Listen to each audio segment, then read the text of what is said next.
നാമം മഹത്വപ്പെടുമാറാകട്ടെ. ജീവിതത്തിൻ്റെ പല പ്രശ്നങ്ങളെ കൈകാര്യം ചെയ്ത് തകർന്നും തളർന്നുമൊക്കെ നമ്മൾ പലപ്പോഴും വീണുപോയിട്ടുണ്ട്.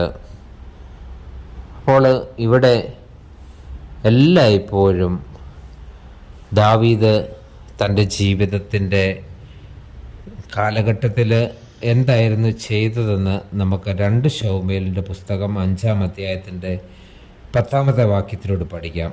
അവിടെ പറയുന്നു, സൈന്യങ്ങളുടെ ദൈവമായ യഹോവ തന്നോട് കൂടെ ഇരുന്നത് കൊണ്ട് ദാവീദ് മേൽക്കുമേൽ പ്രബലനായിത്തീർന്നു. കർത്താവിൽ പ്രിയരെ, നമ്മൾ ദാവീദിൻ്റെ ജീവിതം എടുത്തു നോക്കിയാലും ഒത്തിരി കഷ്ടതകളും പരാജയങ്ങളും യുദ്ധങ്ങളും അതുപോലെ തന്നെ പ്രശ്നങ്ങളും പ്രതിസന്ധികളും ഒക്കെയും ഈ മനുഷ്യൻ അനുഭവിച്ചു.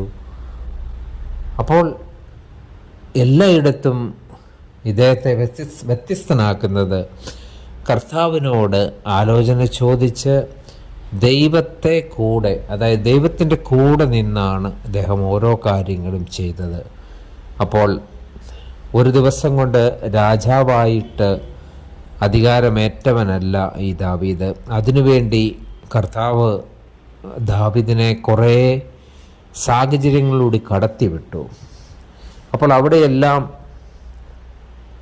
നമ്മൾ നോക്കുമ്പോൾ ഇദ്ദേഹത്തിൻ്റെ ജീവിതത്തിൽ ഒത്തിരി പ്രശ്നങ്ങളെ നേരിടുന്നതായിട്ട് കാണാം.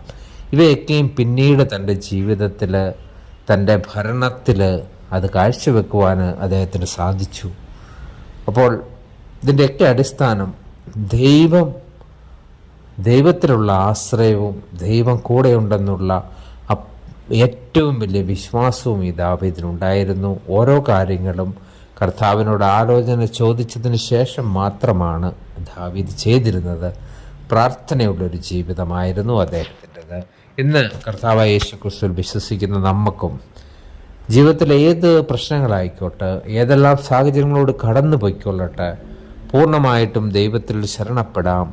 കർത്താവായ യേശുക്രിസ്തുവിൽ തന്നെ ശരണം പ്രാപിക്കാം. ക്രിസ്തു നമ്മുടെ കൂടെയുണ്ട്. ഇമ്മാനുവേലായി എന്നും നമ്മോട് കൂടെയുള്ള ക്രിസ്തുവിൻ്റെ കരം പിടിച്ച് മുന്നോട്ട് പോകുവാൻ ദൈവത്തിൻ്റെ ആത്മാവും നമ്മയും സഹായിക്കട്ടെ. ഈ വചനത്താൽ ദൈവം നമ്മെ അനുഗ്രഹിക്കട്ടെ. ആമീൻ.